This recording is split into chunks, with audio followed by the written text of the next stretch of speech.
Donnie and Dolly. The team is supported by ableauctions.ca. Closing your business? We can help.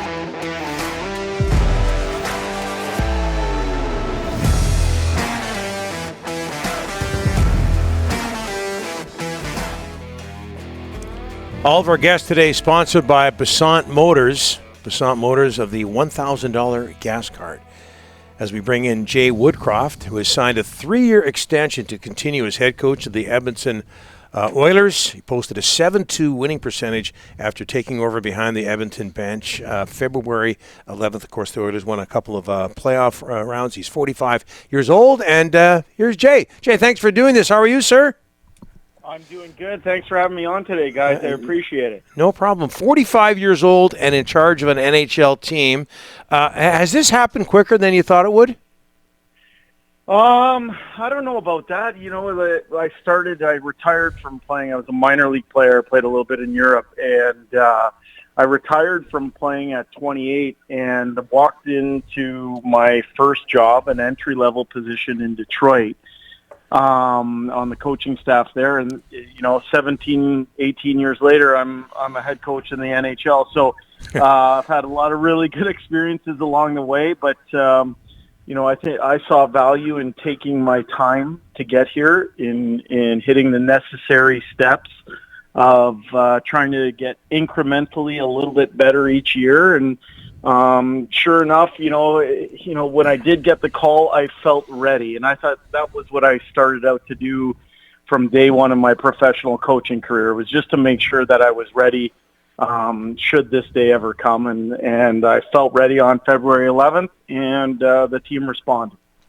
We talked earlier about Roger Nielsen, former Canucks coach, known as Captain Video. So this is in line with that. You worked, as, if I'm not mistaken, as a video coach with the Red Wings. You're the first NHL video coach to become an NHL head coach. What took so long, Jay? How come this hasn't happened before for someone other than you?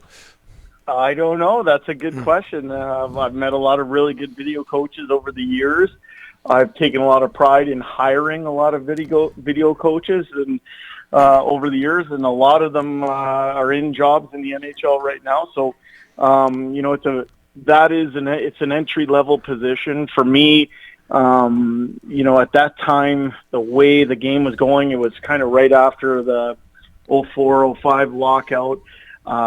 There were some changes in technology at that time, so it was an exciting time to get involved. Luckily for me, my first organization was the Detroit Red Wings. In that coach's room were Mike Babcock, Todd McClellan, Paul McLean, and myself.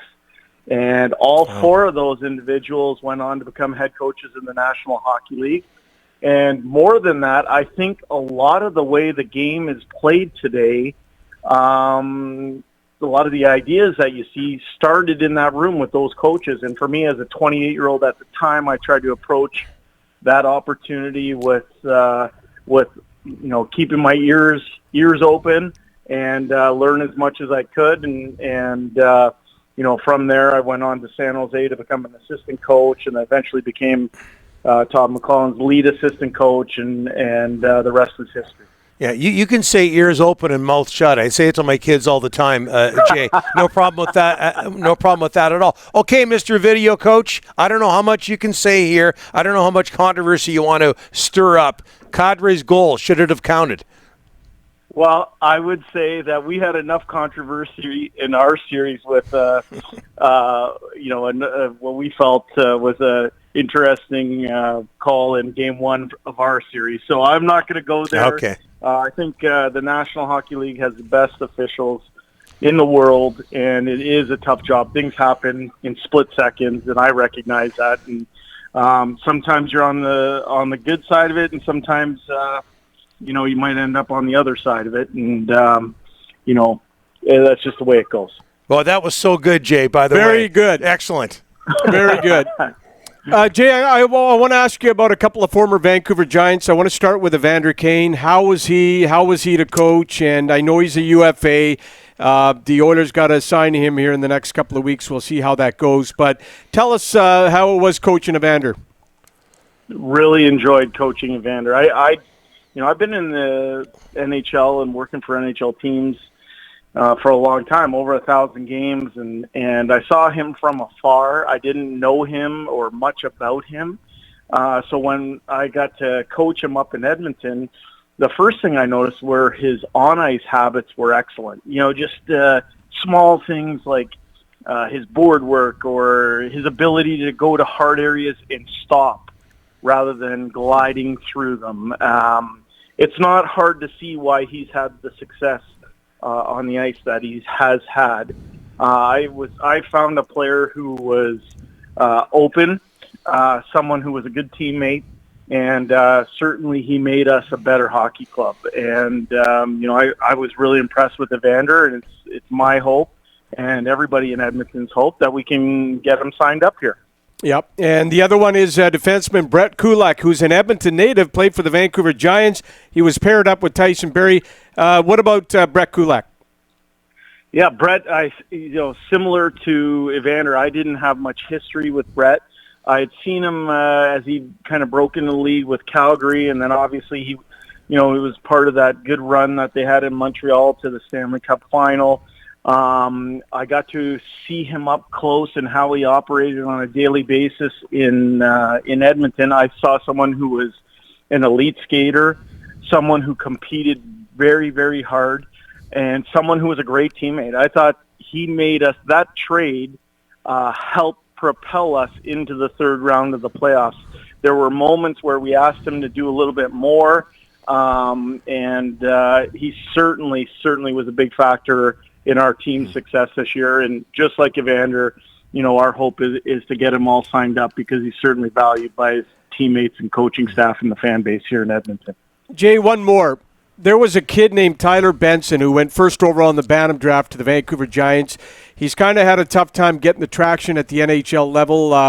What do you see from Tyler, and can he make it and become a regular in the NHL? Yeah, well, so for me with Tyler, I also coached Tyler in Bakersfield. That's right. For 3 years. So I have a really good relationship with him. I have an understanding of what his capabilities are. For me, he helped us win 2 banners in Bakersfield, 2 Pacific Division banners. I think he grew over that time. This year, at the start of the season, he began in Edmonton, and he was trying to find a role on the team that would lead to consistent ice time and opportunity. I think he has the makings of a very good hockey player. He's still young.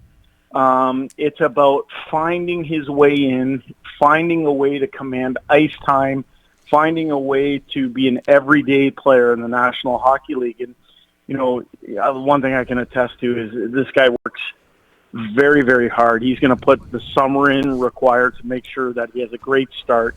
And, he's certainly going to be competing for a spot with the Edmonton Oilers. Jay, let me slip in another one here. What's it like to coach Connor McDavid? I mean, do you ever say to him, like, hey, Connor, you might want to try this when you're skating? What's it like to coach that guy?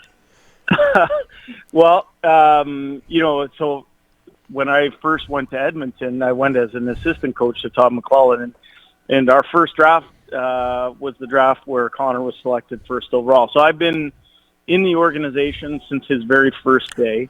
Had the relationship with him as an assistant coach, and then obviously in this most recent stint, come up as the head coach.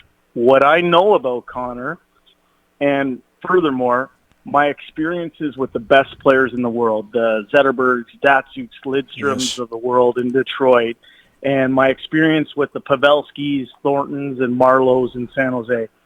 My experience tells me and has informed my belief system that the best players in the world want to be led. They want to be led. They want to be coached. They crave anything that's going to help them improve. And certainly with Connor McDavid, the one thing most people don't realize, they see his numbers and they see his sublime skill level. But one thing they don't see is his everyday commitment to excellence. This is a young man that's driven. He's driven to win. That's what he's about. And, he's the best player in the world for a reason. Okay, and very quickly, Jay, is he frustrated? Do you sense frustration there? Not at all. I thought he was very buoyed by the experience this playoff spring. It's not easy to lead a team into the month of June. And now, guys like him and Nugent Hopkins and Draisaitl and Nurse, they got a taste for playing hockey in June. We're pleased with some of the steps that we've taken as a team and as an organization, but nobody's self-satisfied. We're driven to have a good summer. We're driven to begin the 82-game schedule all over again and start right from day one.